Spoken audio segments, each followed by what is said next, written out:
Some conversations feel less like interviews and more like gifts. This is one of them. Tiffany McQuaid is the Regional Director of Strategy and Performance for SERHANT in Naples, Florida. She's a proven leader, a strategist, and someone who has spent decades building businesses, shaping markets, and mentoring agents at the highest level. By differentiating and paying attention to what the traditional agents, what the traditional brokerage was doing, and then sitting back and kind of big picture looking over it and figuring out where I could fill those voids. But what you'll feel most in this episode isn't her resume, it's her heart. Before joining SERHANT, Tiffany led McQuaid Company as its president, building one of Southwest Florida's most respected brokerages. She's an author, a speaker, and a lifelong advocate for growth. Yet what resonates most is how she shows up, with generosity, joy, and a deep belief in people, especially when they're still learning to believe in themselves. In this conversation, Tiffany talks about creativity, leadership, patience, and responsibility. She shares what it means to meet people where they are, to lead without frustration, and to use your gifts in a way that lifts others, not overwhelms them. By the end of this episode, the response was overwhelming. Listeners didn't just learn something, they felt something, encouraged, grounded, reminded of why this business at its best is still about people. If you've been needing perspective, hope, or a reminder that joy and excellence can coexist, you're exactly where you need to be. Let's dive into today's episode. Good morning, good afternoon, good evening, wherever you are in the world. Welcome to our podcast, Real Estate Unscripted. We have somebody that I've admired for years, Tiffany McQuaid. How you doing, Tiffany? Great. So happy to be here with you. So what I like to do is, for those of you that don't know Tiffany, let me share some background in why we have her here today. First of all, she's been in the business for 20 years, and as you can tell from the looks of her, she started when she was 11. And she's the founder and creator.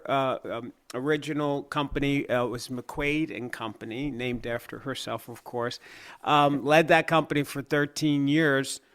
Turned it into $2 billion in closed sales. Am I having my numbers right, Tiffany? Yeah. That was over the course of that time frame? Yes. And also named Inman Real Estate Influencer, Women's Council of Realtors Entrepreneur of the Year, and a bunch of other accolades. She's also a national speaker, but also an author of the Nth Degree. Say it again. The Nth Degree. The Nth Degree. And so you guys got to check that out on Amazon, which is so exciting.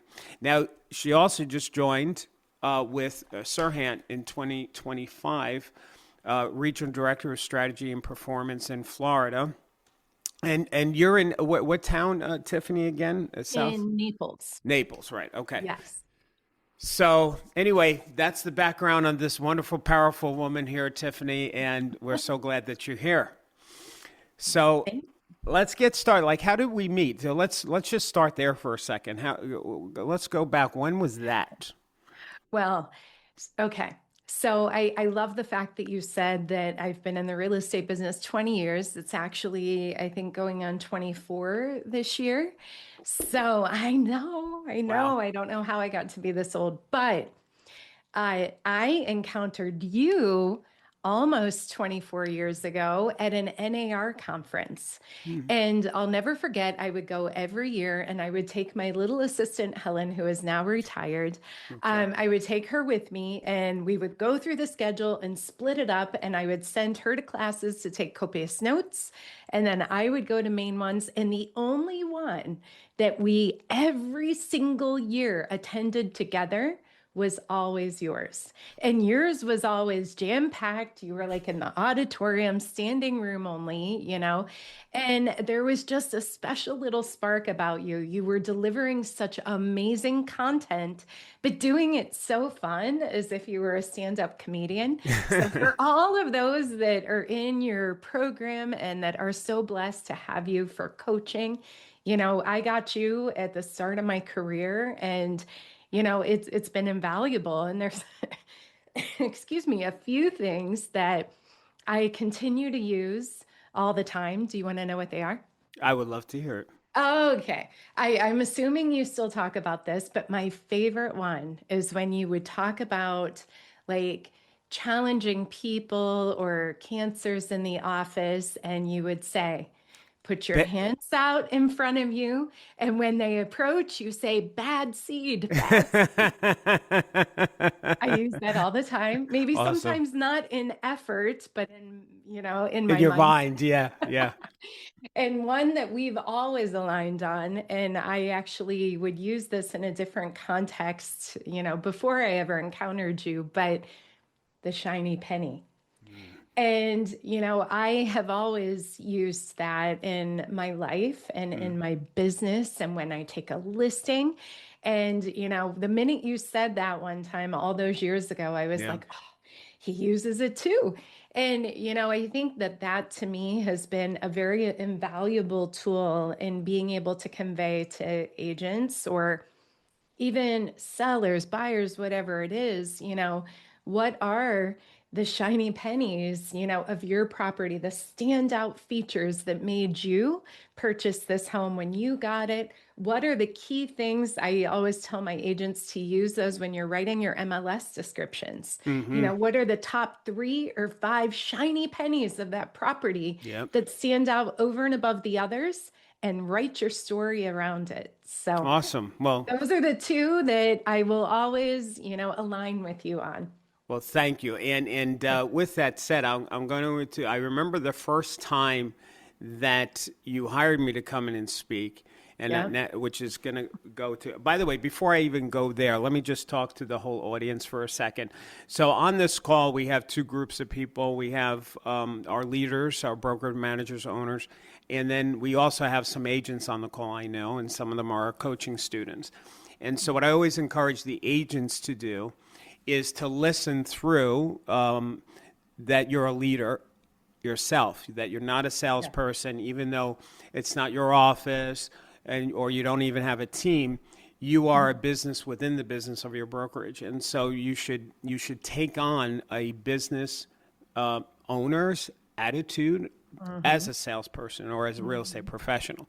So I want you guys to listen for the value there. How does this apply to me? Now, with that said, Tiffany, when I got into speaking, I realized how important marketing was, and I really, I've always loved marketing. And when you hired me to come speak for the first time, I remember sitting in your office and across from your desk, and you had all of these. It was almost like a museum of your marketing pieces, like on display. It was like the oddest and most awesome thing that I've ever seen, that it really was like I was walking into a marketing department where you might see on one of those television shows that you hire a marketing company. I'm trying to think of one of those business shows.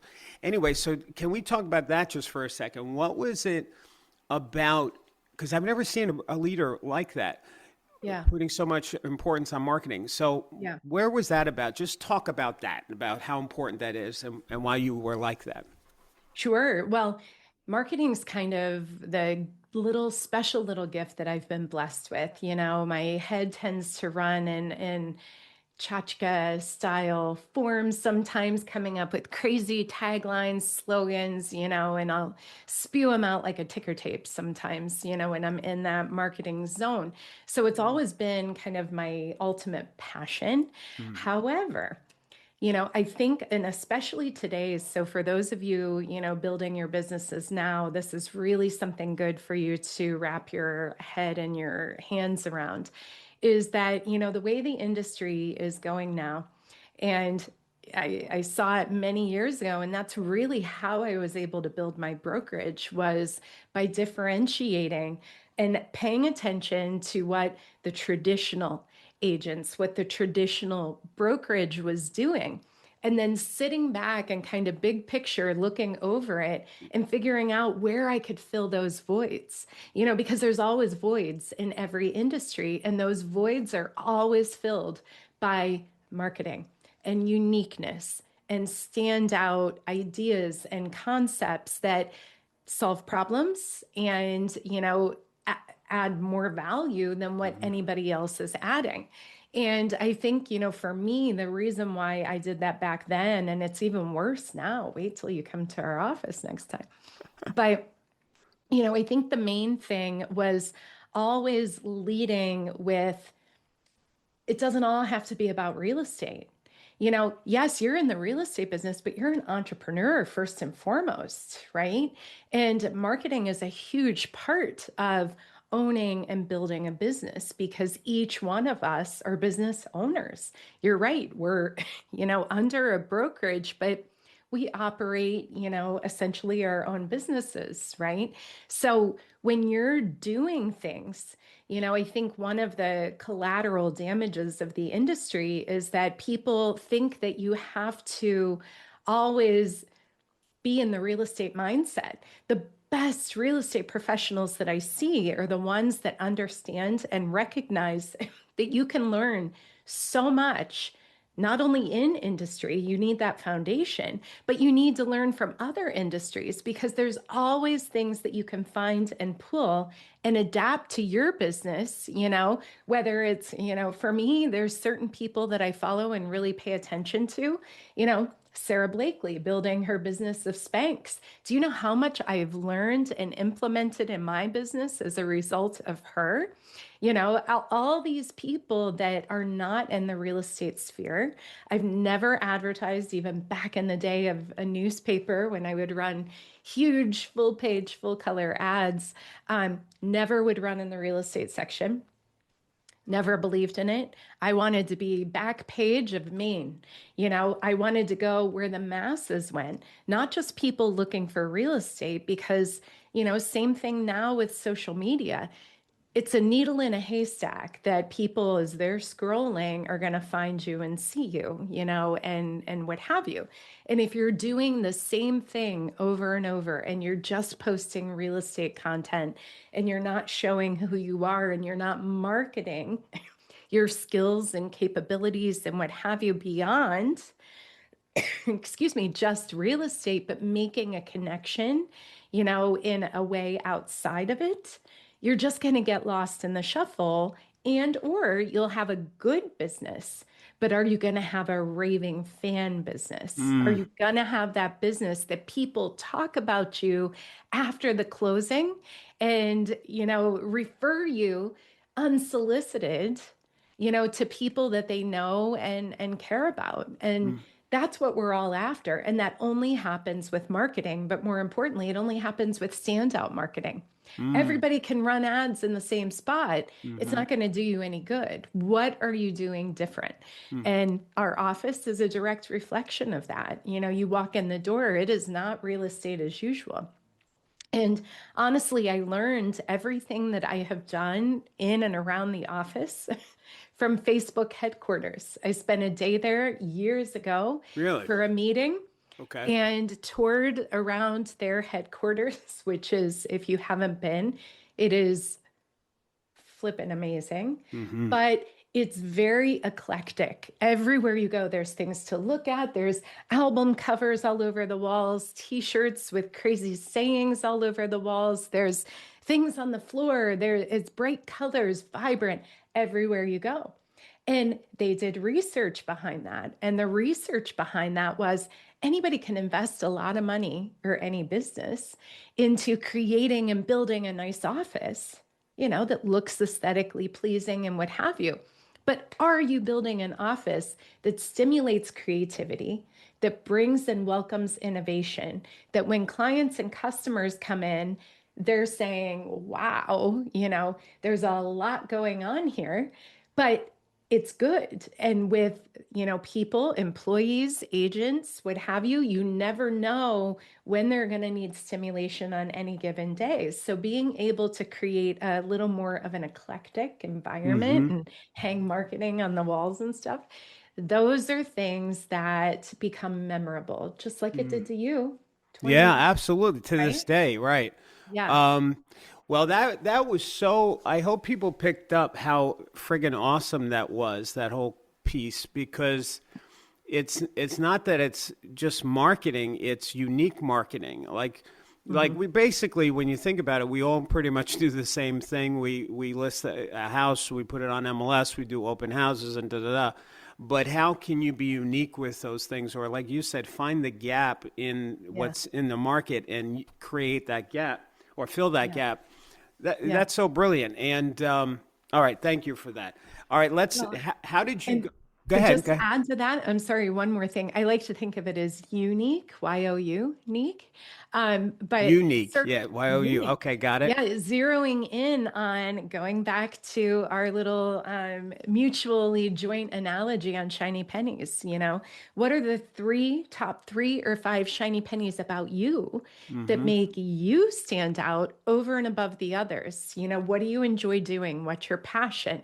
How do you do things differently when you're working with clients or customers?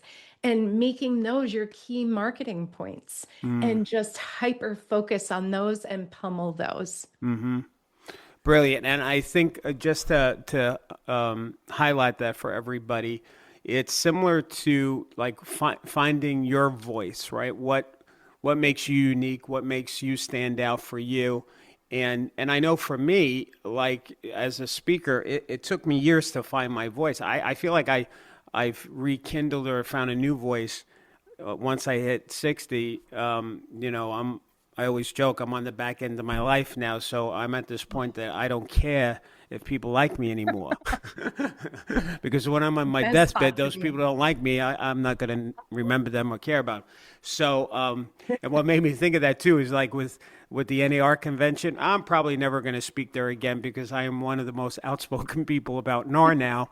But I'm at that point in my life, my voice is, I'm not playing the politics. I'm not going to worry about whether people, if I piss off a leader or something, I'm going to be true and honest. And that's the end of that. So that's my new voice that I found. But I love it. The point is that every agent and every leader should find what's their voice in the company, should help express that voice. Yes, that's brilliant. I did, I'll say one last thing on this.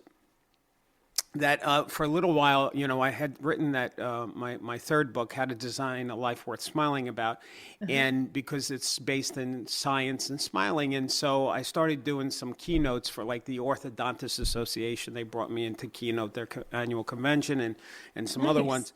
And what I learned there is like doctors are not marketers, right? They're like they focus on doing their job and their skill well, period. But there are those standout doctors, dentists, or orthodontists that recognize how important marketing is. And you can see it in their branding and in their brochures, and there's a theme and they stand out, so finding your marketing voice as well, right? So Right. Okay, so how did you go from, what was the impetus, is that the right word, from being a salesperson to wanting to open up your own company? That piece, because there's sometimes agents that are thinking of that. So why did you choose to do that and leave the successful sales side of it? Well, so I haven't left the sales side of it, and there's a method to the madness, but from the word go, the minute I got licensed all those years ago, I knew immediately I was going to, at one point, it was my intent to own my own brokerage. And I partnered with an amazing woman by the name of Anne, and we partnered for 10 years and then lovingly split the company in 2013. Okay. Yeah, 2013.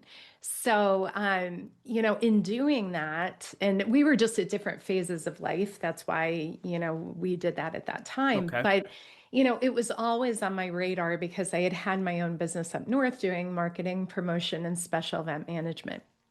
So, it was just, that's what I was used to, just kind of wanted to do my own thing. But so starting from the word go, I used myself as my own guinea pig. So in building my real estate career, everything that I did, I monitored. I mean, I've got calendars going back 20 some years where I would write in like how many people came every Sunday for open house, how many were neighbors, how many, so I've got like this archived research, from years ago that I would keep, mailers that I would send out, I'd take copious notes, how many people reached out, what the reaction was. And I used all that data over the years as my career was building real estate wise, to then be able to employ it, redo it, and create kind of a solid foundation for agents coming into the business and getting them set up based off of what I know works. So, essentially built it that way, and at the same time continued building my real estate career because it allowed me a unique position, especially in our area, in our town. There's so many brokers in offices that have never sold or very limited selling experience, and they're book smart brokers, contract smart brokers, but they've not been in the thick of the business. You're right. So I felt, I've specialized in the community that I've lived in all 24 years, called Quail Creek. And I went into it envisioning that I was going to be the queen of Quail Creek. That was it. I didn't want to be all over town. I wanted to know my area like the back of my hand and, build a business off of that. And that's what I've done. And I've been blessed to have market share in the community on both the list and sell side for 23 years, doing $500 million in business just in that community alone. Wow. So, yeah. Okay. yeah. No, keep going. Keep going. Oh, no. So I guess to answer that question, being able to sell and keep my finger on the pulse of what's going on in the industry so that I can understand the needs of the agents, which really became invaluable, like especially post-COVID, with the NAR changes, buyer broker and all of that. Me being able to solve problems, knowing what I was, dealing with in all of those environments. So it was an authentic being able to educate and share and, from an authentic space. I remember, if I remember correctly, my memory's not always great, the damage during the disco days, but if I look back to that first time I came to your office, I remember something like your office, like it was in a courtyard or something, like and you would close off the courtyard and have an event or something. Am I remembering this correctly? Yeah. We have a promenade outside our office. And over all these years, we've been responsible for some of the area's largest events. From Taste of Collier to the Stone Crab Festival to a big concert series called Rockin' on the Bay. We've done a ton of events over the years. We're bringing back one this year, but it's kind of been an opportunity for us. And this is actually very good for all of your people to hear as well. People will say, oh, I sponsored this event, or, they'll throw some money at a sponsorship for an event to use it to empower their business, which totally understandable. That's a great thing. But wherever you can position yourself to be participatory in an event and to brand it and market it uniquely, that is a huge, huge, huge opportunity whenever you've got excuse me, sorry, thousands of people coming to a particular event. What's going to make you have the opportunity to stand out over and above the others? And honestly, that's how I built my brokerage. I would have never had the money to build my own brokerage if I did not put in the sweat equity, myself and my team, to put these events together. And then we branded the snot out of them. We put red chairs because our color was red then. Everything was red. Red chairs, red umbrellas, our name everywhere. Even the bathroom directional signs had our logo on them. Everything was branded. Our booths, of course, we were the only real estate company allowed to set up at the event. But our booths were always, at Taste of Collier, it was real estate's top producers. And we had made giant like celery stalks that say, we have homes in stock and, various things, and passed out brown bags for people because we had aligned with a farm that brought us tons of vegetables. And we passed out little brown bags that people could pick vegetables and take them home, as real estate's top producers, that were branded. It was things like that that caused people to remark and retain. And before they could get their vegetables, they had to sign here, and caused us to create a database of over 13,000 people, Wow. as a result of those, value add components. So Now, was those events like what you just described? Were those your events, or it was some other the association or the community event, and you just really used that opportunity to brand the heck out of yourself? they were actually our events. Okay. We put them together from start to finish. Okay. Okay. That was my background up north. So that's, I had a Okay. little edge there. However, for anyone looking to be involved in something like that, you can be participatory without having to, do the whole thing yourself. Right. Right. But just always think through, how can I do something different and or offer something that's going to be a standout feature, that's going to be a difference maker, not just a blender inner, Well, just to piggyback on that, just as an example, so make it. You see, the thing about you, Tiffany, too, because your company has always been a boutique structure, right? Right. But all of your marketing doesn't make it look like it's boutique. It looks like Yeah. it's a huge company, huge results, and da da da. And again, that's from your marketing. And so I'll confess, for example, when you used to come to my sessions at NAR, the reason why they were standing room only and stuff is because every year that I spoke there, I'd have some kind of gimmick. One year, I can't remember them all, but one year we printed golden tickets, like from Willy Wonka, and Yeah. on there was about come see Darryl speak on this topic, and I hired models, local models, and just handed these thousands of pieces out, even Yeah. leave them at the payphones. Yeah. Payphones, people don't know what I'm talking about, and or by the bathrooms and things. And I eventually I got in trouble for it, but because my rooms were always packed and the other rooms were quiet when I was Yeah. speaking.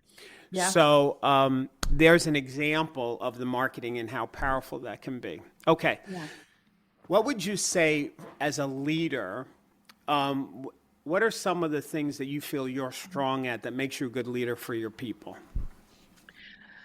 Oh, well, I think that for me, it was a non-negotiable to build the business based on caring as its core component. Okay. That to me was a non-negotiable because, again, being in the industry a long time, you see a lot of tradition and a lot of numbers of, this per GCI or, there's how many agents, blah, blah, blah.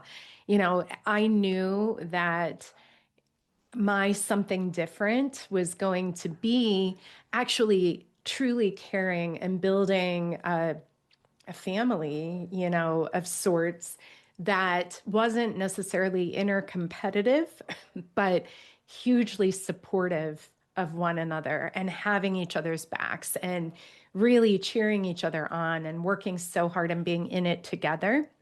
So that to me was number one. Number two, it's always been for me, as many times as I've fallen down over all these years. And I mean, there's been days that I did not want to get out of bed. You get exhausted or are sad or upset about something or, Sure. what have you. I've been hit a lot over the years, but I always got back up And that next morning, I always came in and I would check whatever was bothering me as much as I could at the door when when I walked in, just leave it at the door. Mm-hmm. And, I think that those probably two things, continuing to show up in spite or despite what was going on, and, genuinely caring about the people, were two differentiators for sure. Well, let's highlight that. What I heard you say, what I just got out of what you said was, as a leader, broker, owner, whatever, that you should live from your core of who you are, your beliefs, Right. what's important to you, and your company is an Yeah. expression of your personal beliefs. Yes. So you as a caring person and want to, I don't want to sound like woo-woo here, but love your people and love humanity and the whole thing. Yeah. You that was obviously one of your core principles of who your company is. So that's great. That was powerful. And okay, now I'm going to do something a little different because we're doing so great here. I want to jump to questions because I happen to glance over in the chat and I see people already starting to ask questions. Gang, Okay. do me a favor. I still have my questions, but I want to see if any of you have any questions right now that you want to ask Tiffany. And we have the Q&A panel, so that's where you'd write those questions. I saw somebody, for example, that's where was it? She leads with the heart. I love this. Yeah, like Sharon LeCain, you asked the question in the chat, but let's run over to the chat panel. But I'll ask Sharon's thing. She's asking, what did you identify that made you stand out? So I think we touched upon that, but let's just address it. What did you identify that made you stand out? As an agent or as Let's go with as a leader. Let's go with as an owner. my creativity, hands down. That to me, I'd gone to enough NAR conferences and Inman, and I'm a junkie. I want to absorb it all. I want to learn it all, and then I want to figure it out from there. And what I learned very quickly was, there is a huge void for creativity, even especially back all those years ago. Right. We were much more suppressed, I think, as an industry in ways. Yep. But creativity was something that wasn't really used. I mean, you were an anomaly, which is why I went to your sessions all the time. I think like attracts like, right? But just understanding and recognizing that just because everybody is doing it this way doesn't mean that that's the way it has to be done for everybody. Right. And without being unique and true to you and authentic to you, and doing things your way, but in a way that is going to continue to make a connection with people and make you stand out, and I like to embrace that creativity. Yes. Well, you see, again, I'm learning so much talking to you. It really, because it's like, okay, the marketing thing. The marketing thing is about it's creative. It's like a creative process, and it's almost like I don't want to say a scientist because that sounds the opposite of creativity, but like you see a void or a message you want to get out or whatever, and it's like, how can I make this unique? How can I have fun with this? What can we do to get that's different than what's being done?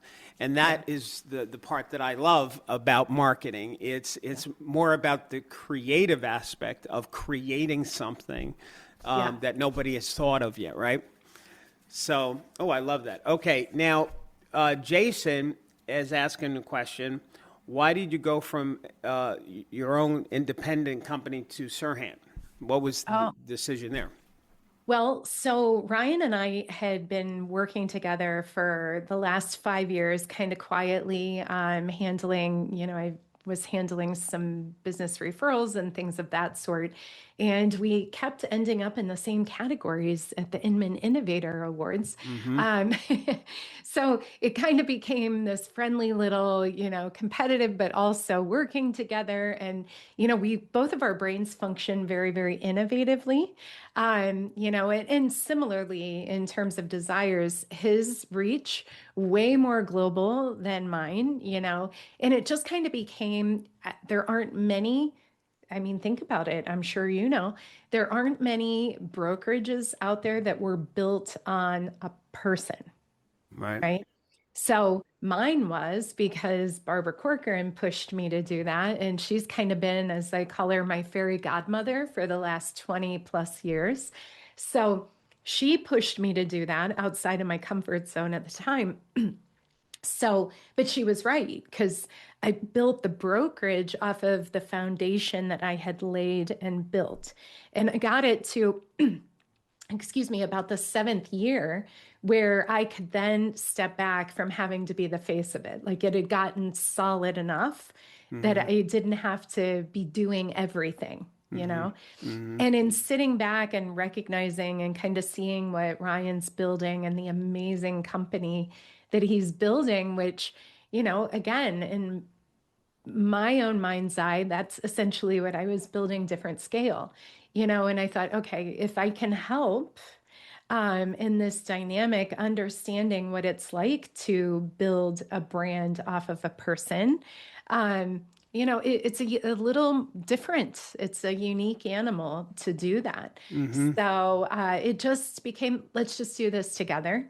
Let's build together. Let's grow together. Let's cover blanket Florida, Southwest Florida. Let's do, everything that we can to utilize everyone's skill sets for the betterment of the whole. Now, are you that structure with SERHANT? Is it like just your office is a branch of SERHANT, or are you also been given the responsibility to expand in Southwest Florida? We are definitely in full-on expansion mode. Okay. For sure. Okay. So my office where we're at has been my office for the last 15 years. It went from the primary color of red to now blue. So we're staying in the primary colors. But, it was kind of fun to redecorate and do some really cool things. There's still pops of red, we couldn't take it all away. Like the mic is still. Yeah, I noticed that. I noticed the red mic. I'm like, she snuck that in there. Yeah, that's good. But so everything that I started is not gone. It's quite the opposite. We're taking it, and now it's been fed some steroids. Okay. So everything that we've built is now bigger and what have you. So, Awesome. So it's good. All right, good. All right, Jason, I hope that answered it for you. Now, Trisha McGrath, great question, Trisha. Top 3 marketing strategies for a single broker owner. So I guess we're talking real small, just a broker owner is the cook and the cleaning and the bookkeeper and everything. So 3 marketing strategies for that type of broker. Okay. So I'm going to go kind of a little general here, but if you want a little more specific answer, feel free to have her, narrow it down for me. So I would say top 3 things. Number 1, and, it's so weird that we're in this space right now that, we're kind of circling back, but, everything old becomes new again, right? Absolutely. Don't discount the incredible power of direct mail right now. See, this is why you're my lady. That any of my power agents, you just hear what she said? Didn't I just say it on a coaching call? Everybody's doing social media digital. As old as new again is what I said. You and I are so simpatico over here. I tell them, you got to do mailings. You got to do mailings. Go ahead. Go on. Well, because, okay, think of it. Everybody's thinking, oh, we'll do social media. It doesn't cost anything or much, depending on what they're doing. But going back to what I said earlier, you're a needle in a haystack, and people's thought process and patterns have compressed so much that your ability to retain information as you're scrolling is like nothing. Right. So where are we at right now in the world? The best platform to actually create some kind of retention right now is direct mail. But you Amen. want to do it all. You want to diverse it all. You want to do the social media, do the videos, do all those things. But if you're truly going to invest money in something, direct mail's your go-to. And I'll tell you why. When you're not competing with much in the mail right now. Correct. Number one, if you are zeroed in on a farm or an area or owning the brokerage and we're trying to recruit agents or what have you, set this up as a campaign or a value add that you can convey to your agents, to mail like their first 3 mailers to a particular farm or what have you to set them up because people are holding on to those. So they may not be ready to sell right away, but they're holding on to them. But make sure that the messaging is of value. Don't send out a cookie cutter. My greatest pet peeve are those cookie cutter branded postcards where the backside has like this much white space for the address, wasted real estate. People were in real estate. Use the entire real estate of the size of postcard that you're using. You don't need all that white space for address. You can put the address this big in the corner. You don't have to do it. Make it all beautiful, full color. Make the messaging something that connects. Send something that will make retention. I'll tell you one of the best ones that we send to one of our new farms. I'll give you this little tip for an agent is, okay, a nice big postcard. We like to send big ones because the mail now uses them as a wrap. So they'll put the mail in between. So we'll send out like the 11 by 14, they fold them. It becomes a wrap now. Okay. But to do, this is my favorite, and especially right now, it works really well. Important numbers you need to know for that area, right? So you zero it in specific if it's a gated community, which we have a lot of in Florida, of course.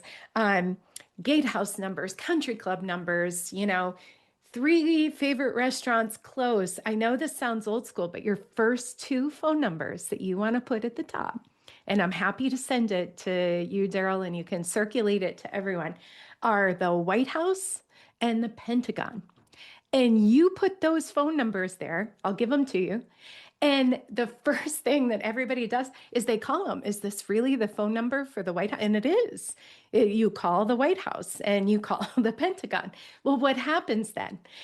Those are your first 2 phone numbers. Then you're going down to the important ones for that area, for the community, whatever, utilities, what have you. But it's creating so much retention, and it's also creating this because if you're mailing that, you're new into a community after your introductory card, you're now sending that out. People talk. Oh my gosh, did you get that? I called the White House. I can't believe it's the White House number. Everybody talks. They remember you as doing something different and unique. So that's number one. Number two. Wait a second. Before you do the other 2.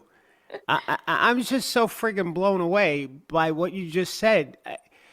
Everybody listening, do you hear like how friggin' creative that is? Like you put the White House phone number on a real estate mailing card? Why? It's so awesome. That is It's a house, right? We sell houses. You've got to write. You really have to write a marketing book for realtors. You really do. Yeah, I mean, that's got to be the next book because your brain is, I love your brain. This is so brilliant. All right, let me hear the next 2. Thank you. Okay, so secondly, she asked me for 3 things, right? Yes. Okay, so that's number 1, don't discount direct mail. Number 2, don't discount the importance of that moment of impact of your location, what it's like when people walk in the door. Okay.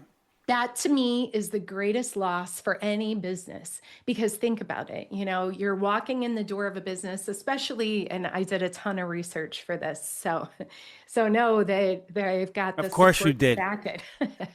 But when people walk into your office, go check out all the other real estate offices. See what's going on the minute you walk in those. The moment of impact, whenever someone walks in, what are they seeing? Look around. What are they seeing? Is it igniting all five senses? You want to ignite smell. We have a special scent for our office called Happy Home. And, if we open the door, people waft in. What is that smell? We're in Florida. We can open doors. So you want to attack that. We have like buffet of just all different kinds of novelty candies. And the key there is you never want to mix candies. I know this sounds ridiculous, but if you're employing a jar of, say, Bit of Honeys or root beer barrels, don't mix anything. Because think about how retention works. People equate high value to things that there's quantities of. So if you're it's like the old retail school of, setting up retail, when you see the Frito-Lay guy at Walmart and he's stocking and pulling the corners of those bags of chips as he's stocking the shelves at Walmart, there's a reason you're stocking those shelves full, because there's a higher perceived value of the consumer of knowing that there's more, as opposed to less. Got it. So you always want to put, we've got clear jars of nostalgic candy. Why nostalgic? Because it creates a mind-belly connection. So oh my gosh, I haven't seen a Bit of Honey since I was 12, Right. And in that top of mind, that connection that it's creating, it's creating a comfort, kind of that feeling like, oh, this makes me feel good. And the thought that, I would feel safe with these people. I trust them. There's loyalty there, so there's that. So just go through all five senses. What are you seeing? Are they going to go, wow, Right. the minute they walk in? That should be your ultimate goal. What's it going to look like when they walk in? And will there be a wow factor, whatever that would be, and make that your goal? Can I go to number 3 now? Yeah, not until I say wow again. So, because, I don't, most brokers don't think like this. Yeah. Most leaders don't think like, okay, what is my office going to feel like when somebody walks in? Right. What's the little nuances? How can we wow them? How can we, as Walt Disney being that Florida, how do we plus this? How do we be unique? I don't think real estate leaders or agents think like, all right, don't throw, like, don't have the candy mixed up. Have a big of just the barrel, which is my favorite, root beer barrels, and the Bit of Honey, because sciences and marketing has shown, like, that whole conversation is friggin' brilliant. And I'm going to highlight for everybody that if you go outside of real estate, whether you watch something or you read something, how can you equate that business that is so successful and what they do and incorporate that into yours? Stealing ideas from other successful business. And one of my favorite ones I talk about in the leadership seminars I do is Stu Leonard's. Stu Leonard's is one of my favorite businesses, which is a dairy supermarket. And but I pull some of their marketing and how they do and use that as analogies for the real estate broker, right? So this is what you do. All right, give me the third one, baby. Well, at first I just want to say, of course, barrels for Darryl. Root beer barrels for Darryl. I'm going to have to send you some. Oh my gosh, look at this. The mind never stops here with the creativity. I love it. Okay. One of the best compliments that I get when people come to our office is they're like, this is like Willy Wonka. And I said, for me, that's such a huge compliment that we're like the Willy Wonka of real estate. Nobody knows what's going on behind the doors, right? but number 3, and I think this is the most critical and this is the most overlooked, a huge part of our business for real estate, floor time. That's a huge part of our business. And, especially depending on where your location is, being able to offer it. But where people fail is, conversion is always an issue, not all agents have that ability and capability to convert all the time when people walk in. To some, it comes more natural than others. But the most important thing that you have to teach your team is that joy and enthusiasm go hand in hand. And that no matter what they've got going on in their life, the minute they walk through that door and they step into that role of being that floor agent for the day, that enthusiastic energy has to come out the minute they engage with someone. I'm not saying like at a retail store where they're like, oh, how can we help you? What are you looking for? And you immediately shut down and say, I'm just browsing. I'm not saying that. I'm saying that you're jumping up from your chair enthusiastically the minute somebody walks in, that you're not just sitting in the chair talking to someone as they're standing on the other side of the desk, that you're greeting them and matching and or exceeding the energy that they bring the moment they walk in that door. Because a lot of times, especially for us in Florida, people are happy when they're here. There's sun, they're feeling good, they're not freezing where you are. But they're a little more happy and gregarious, and they're coming in like excited and enthusiastic. And if you don't match that energy and or slightly exceed that energy without being annoying, you're going to lose them. And I that to me is the biggest epic fail. People just want to take the contact info and email them or set them up on a drip campaign or what have you. You lose them. Just remember, find a little spark of joy for yourself the minute you walk in that door.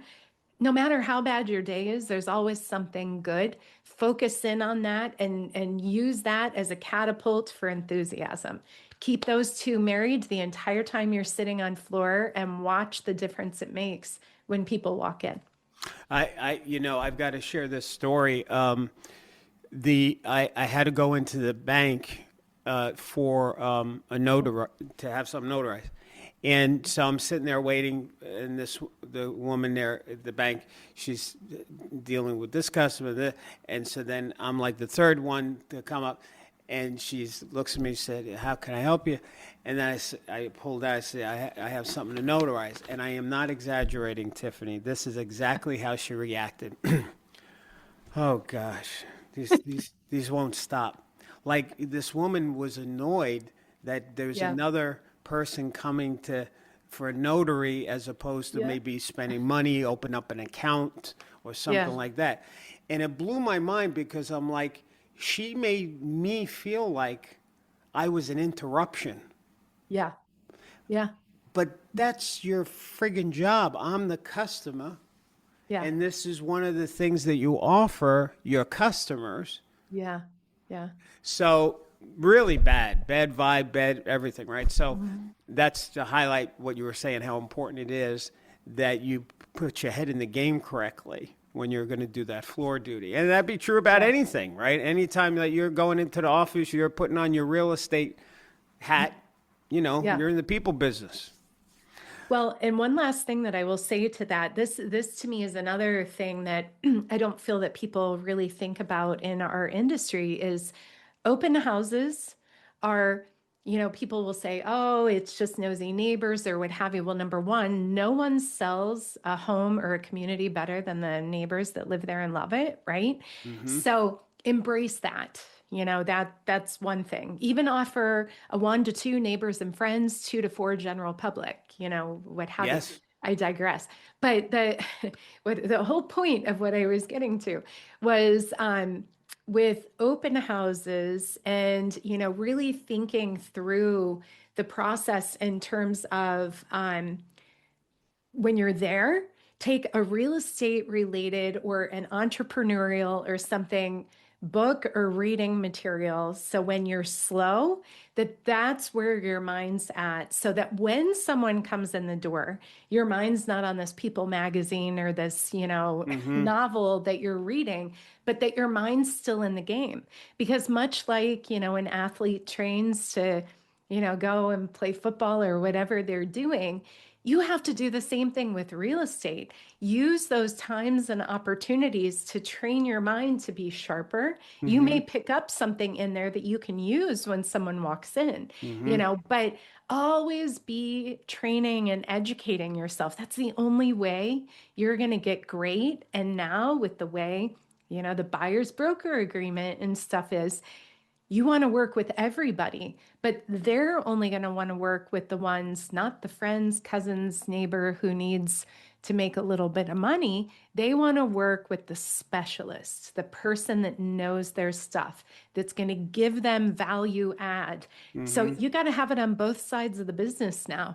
So Mm-hmm. keep your head in the business, whether you're at open house or, whatever you're doing. For the brokers and leaders, I'm thinking on this that if you look at all your responsibilities as a leader, like building revenue, but let's just focus on one real simple one, just like recruiting.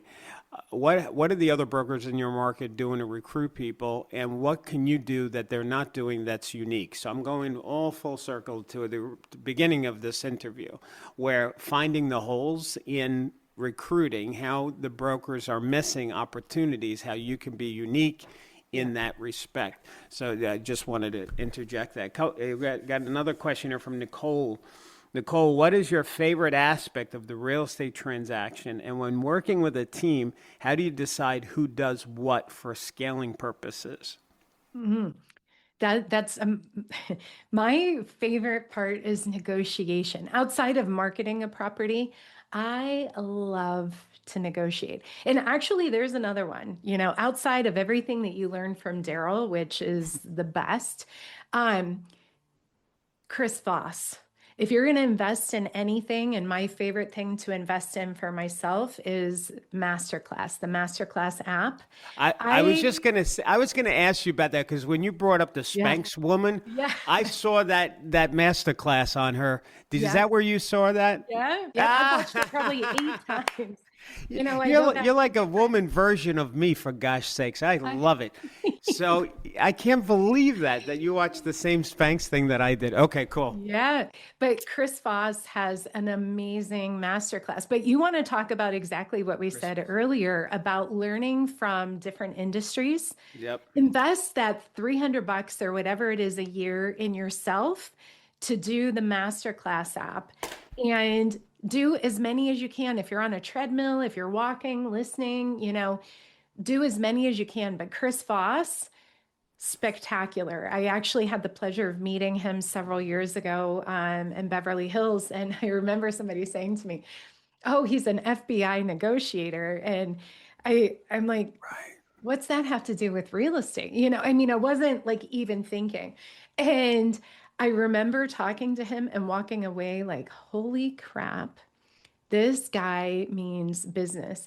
And negotiation is single-handedly my favorite thing because you have an opportunity in negotiation to create raving fans on both sides of the coin, no matter who you're representing. And it's all in strategy and how Mm-hmm. you present and Mm-hmm. getting them a higher price than they told you that they're willing to take because you went out on the limb and kind of did a little negotiation for them on their behalf or, what have you. That huge asset, huge value add. And again, there's an example going outside of our industry. And now when you said FBI negotiator, I was like, where do I know this name, Chris Voss? Yeah. And yes, I have seen him Yeah. talk about the skill set of being a negotiator for the FBI. Yeah. And it applies to real estate. So Yeah. awesome. I'm so tickled by this interview. Okay, so Nicole, did we cover that? Yes, we covered that one. And then Jeff, do you actively use a pre-listing packet in your business today? If so, what are your overall thoughts on how effective they are, and what key pieces do you think should be included inside? Oh, that's a fantastic question.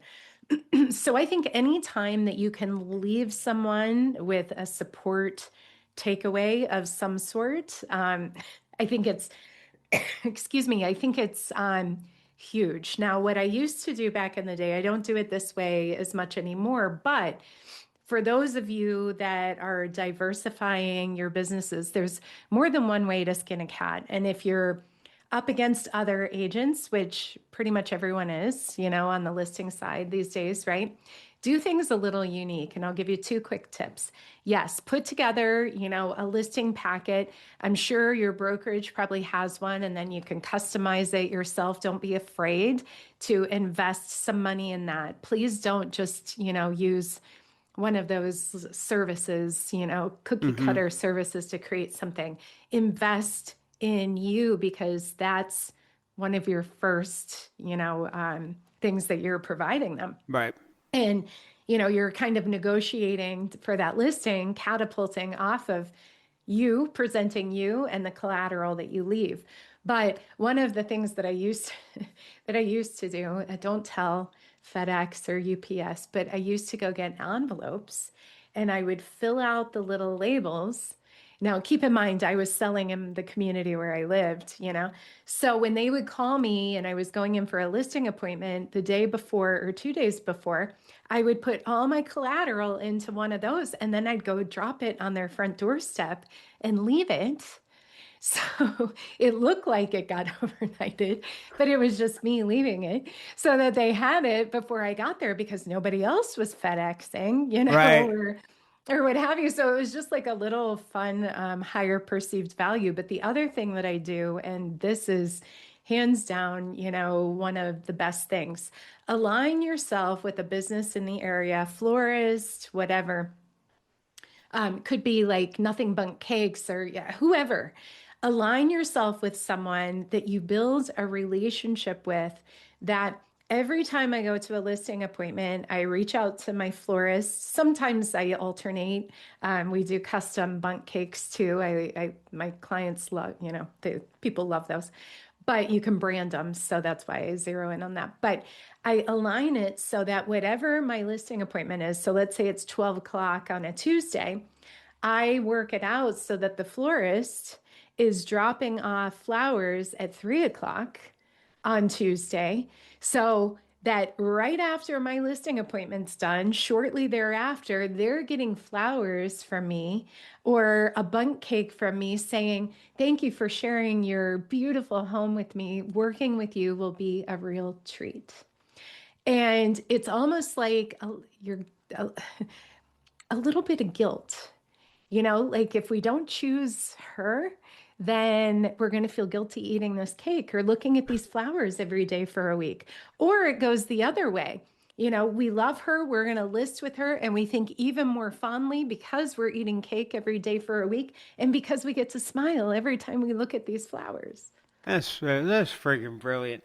I got it. Now I'm going to share a personal thing that just popped into my head while you were talking, and it's not real estate specific, but it's the concept of being unique. What you just shared is unique. You have to write this book on all of these marketing ideas, I swear. And I'll be the first one to buy it for sure. And but my son and I were just talking the other day, and he was talking about how he was still surprised that he got into St. Anthony's High School on Long Island here because his grades were not good and he should not have gotten into that school. And so I never told him this, so I told him just recently. I said, I know, Michael, here's why you got in. I took your application and I wrote like this incredible glowing thing about you. I put it in a folder.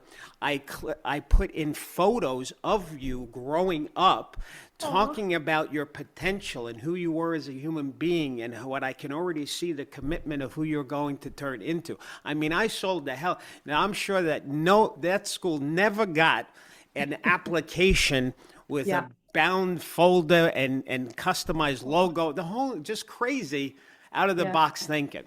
So again, marketing is important and being unique. Do we have any other questions, Julie, that we're missing here?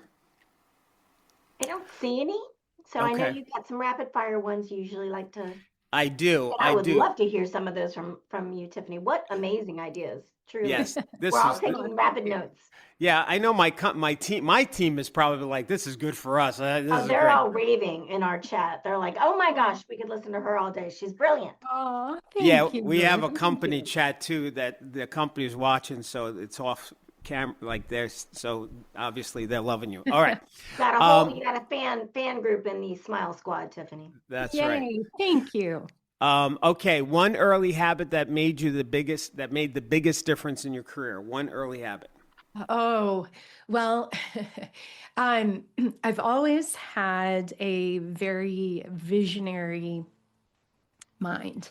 I could visualize things and, I got myself in a lot of trouble growing up because I was always doing things, not that I was bad, it was that I was creating and doing things and making things and, that I shouldn't have been doing at my age. My poor mother put up with a lot from my creative brain for sure. But, one thing I used to, we lived in an area where there weren't a lot of houses. And I would go in the summer, and my mom would go on Saturday, and I would watch my sister. We were 5 years apart age wise, younger. She was younger. And my mom worked full time, single mom. So she would go on Saturdays to the grocery store, stock us up for the week in the summer when we were out of school. And then it was up to me to, make sure we were fed, right? Okay. So first thing Monday morning, I would go out and I would set up in the front yard my table and what have you. And I would take all the little Debbie snack cakes that she had bought us on Saturday to make it through the week. And then I'd make us Kool-Aid. We were Kool-Aid kids, right? Big thing of Kool-Aid. And I would go out front and sell to all the kids because we had nowhere to go, They would ride their bikes in and skid into the gravel driveway to select their little Debbie snack cakes for the week, right? Back then it was like a box for 75 cents and I was selling them for a quarter each. So one day my mom was cleaning out my sister's drawer and there was like this collection of little Debbie snack cakes. And she says to my sister, "What is this stash?" And she goes, "Well, Tiff sells them every Monday, so I have to hide them, in here." And needless to say, I was grounded for life, and I had to reimburse her for the cost of all the boxes over the months that I sold them. But she let me keep the profit. So that was good. But it was things like that I was always getting myself in trouble with. See, in New York, we say you didn't kick up to the boss. That was the problem. Your mom was the boss. She had to get her piece. All right, go. I thought she was none the wiser. So, all right, cool. And so, what was that? Wait, what was the habit the one early habit that made you the difference in your career? What's that habit? Oh, so, well, the habit I would say is that I never, ever, ever, and even when I was young, I've had a lot of hard things happen in my life, haven't we all? Right? Yeah. But I learned at a very young age after a very, very big loss that I could choose how I was going to enter into every day.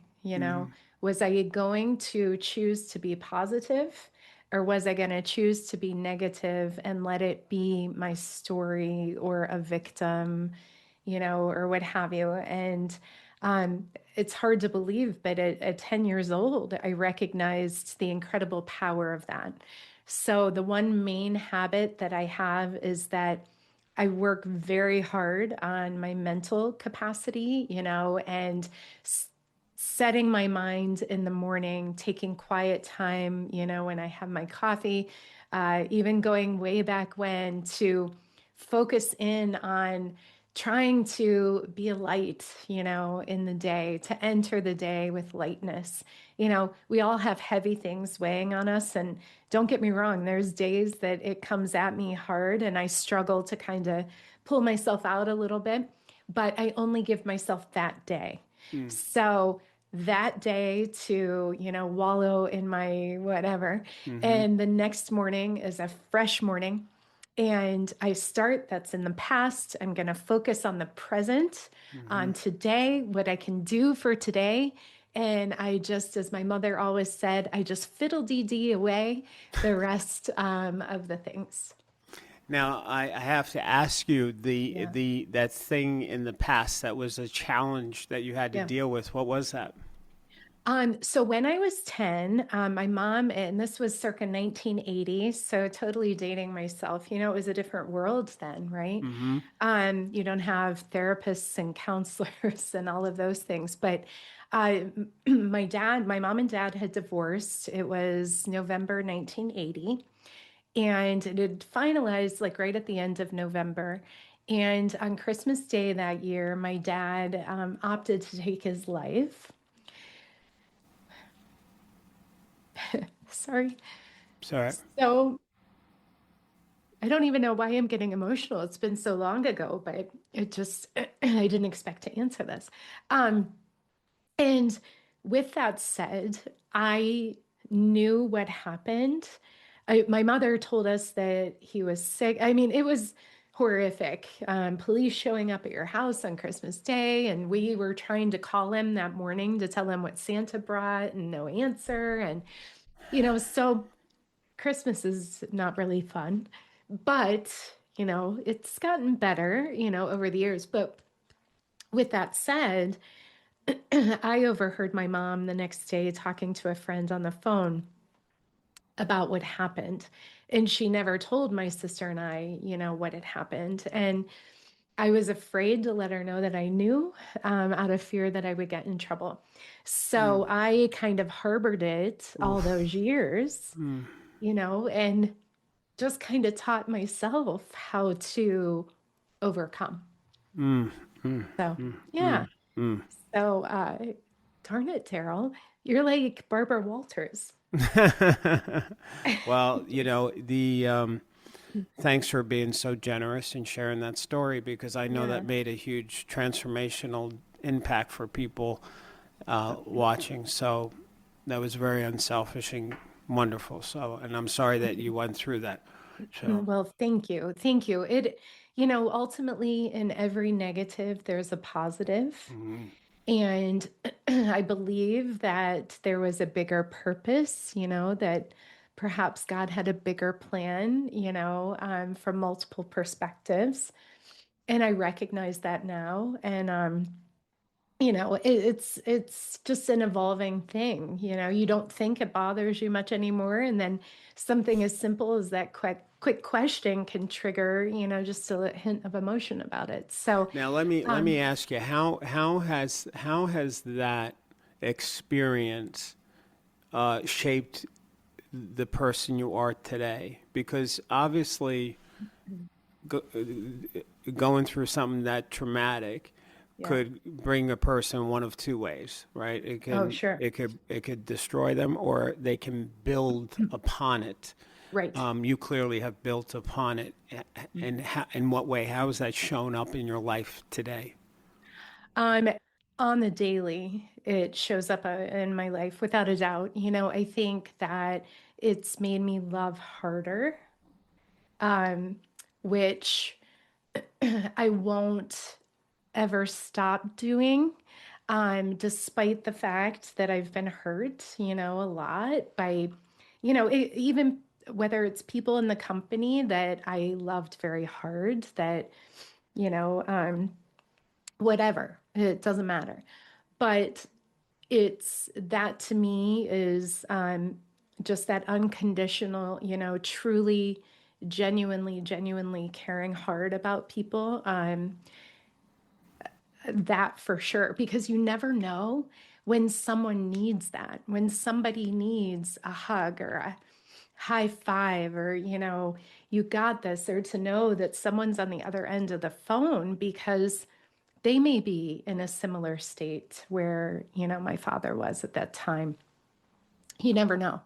So I believe in that. And I believe so much in the surprises and delights of the world.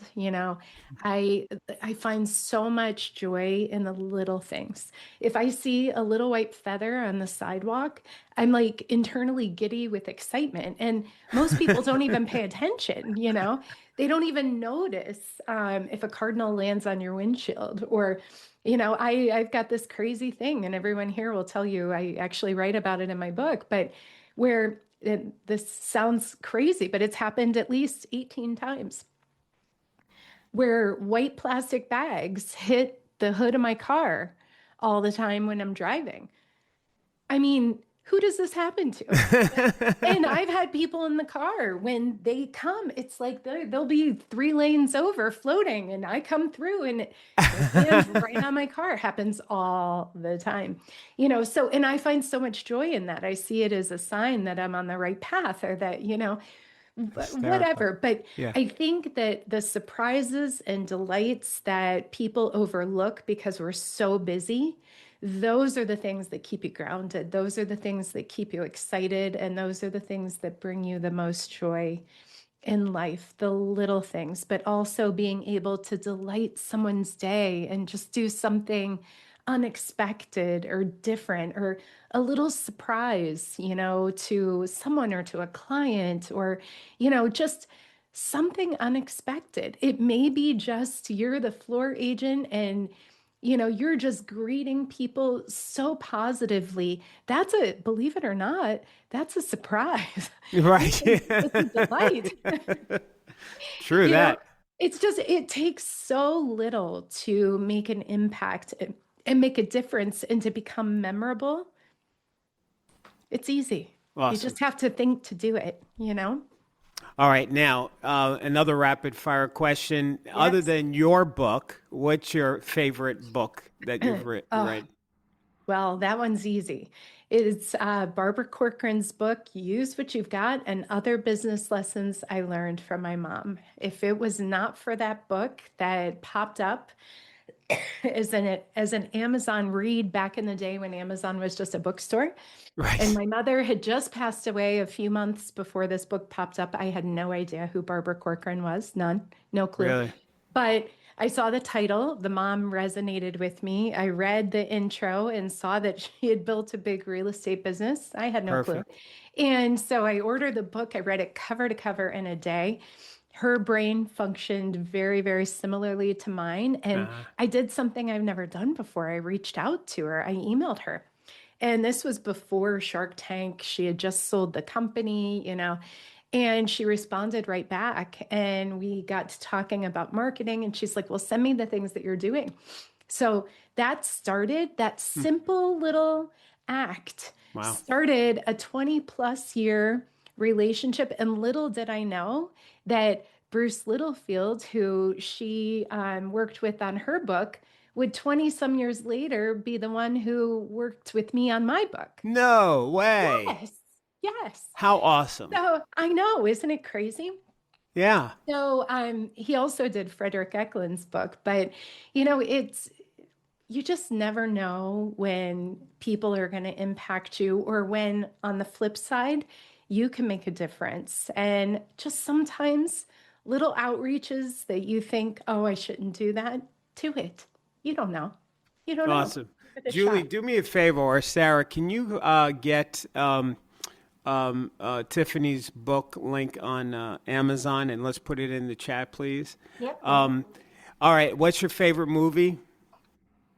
Oh, well, I do not like to watch movies that are negative. I don't watch anything that's death related. I don't even watch the news. I don't want that in my energy field. Shocking. As much as possible, I like to keep myself elevated. So I like the brainless movies. I loved Pretty Woman. I love How to Lose a Guy in 10 Days. Crazy little, rom-com that are going to make you happy. And, that's what I like. Got it. Favorite expression? Favorite expression? Like just an expression, like I'm trying to think what, one of mine. So I have several, but one of mine is breakdowns equal breakthroughs. So some little motto or something. Do you have one? So I probably have several. Yeah, I probably have several, but I'm going to give you instead, if I can, a quote. Can I give Fine. you a There's no quote? wrong answer. Yes, give me a quote. Okay. My favorite quote is actually an Oprah quote. Okay. And it is, to be successful, be excellent. If you want the best the world has to offer, then offer the world your best. Oh, come on. That's a mic drop. I love that. That's great. Great answer. Awesome. All right, here's the last one, and that is, who's your favorite real estate coach? Just kidding. Well. I think I've been a raving fan of yours for 20 plus years. So I would say you. I will say, though, your program is absolutely truly spectacular. And I've been around a lot of programs, and, I'm a little biased. I think SERHANT has an amazing situation, but it's an entirely, you need diversity in real estate. And what you are is foundational in so many ways, and foundational with that twist of edge. And you've always been my go-to, even with even with the buyer broker agreements and stuff. Not only do you deliver things in a way that are fun and engaging and comedic of sorts, you turn the mundane into fun. Julie, we got to turn that into a testimonial now. Absolutely. All right. Listen, we got one more question. Then I know we kept you way over our time, but obviously we love you. And but one of our best, strongest power agents, I want to get her question in that she threw in here.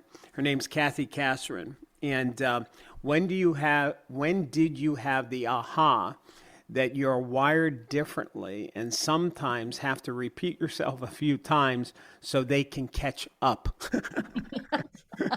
Which I think Kathy is talking from her personal question for sure, because I know Kathy.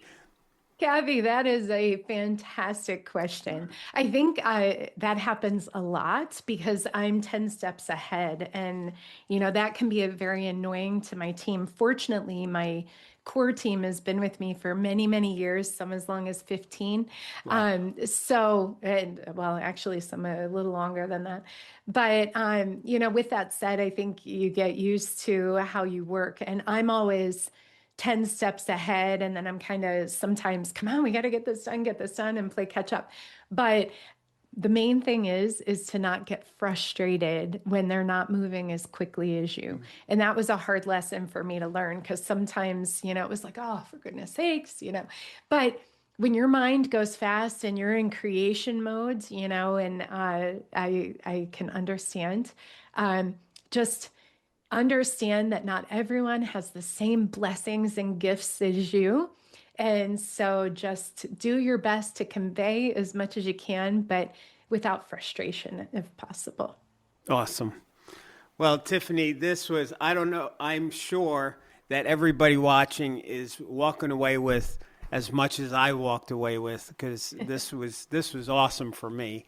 I just think you're an incredible human being, a very successful leader, an extremely powerful woman. And so I learned a lot. And so thanks for giving me the gift, and everybody else that attended, to share you with us. And anyway, that's it. And I just love you. I think you're wonderful. Well, back at you. It wouldn't have happened without you. So, I believe blessings go both ways, sir. Thank you. All right, I'm going to let you go so you can make some real money. Can we just real quick, Darryl, can everybody please jump into the chat and help us thank Tiffany for her remarkable insights, her brilliance, her joy. You just exude joy, and the world needs so much more of that, and so we are so grateful for that. So yes, please. Let me. You're right, Julie. I want to make sure. Do what she said, everybody. because we didn't pay Tiffany to be here, so she's volunteered her time. So you need to give her a payment of appreciation. Please write in the chat, what did you think? What did you walk away with? Write it in the chat because we're going to send this to her. So your words, when she's having one of those down days, she can see the difference that you made in her life from this interview. So please throw that in the comment because we're going to send this to her. And it'll help her fiddle-dee-dee her way through a tough time. So I love it. anytime I'm having a tough day, I'm going to fiddle-dee-dee my way through Fiddle-dee-dee it away. Fiddle-dee-dee it away. I love that. That's gonna be then when the next interview, somebody says, "What's your favorite expression?" I fiddle-dee the day away. That's my. Well, I wrote a series of 7 children's books, and they're about a little girl named Hope and her dog Penny. And the first one is out, but in each book, each one is about a different topic that actually relates back to the nth degree. So the first one is on intrepidness.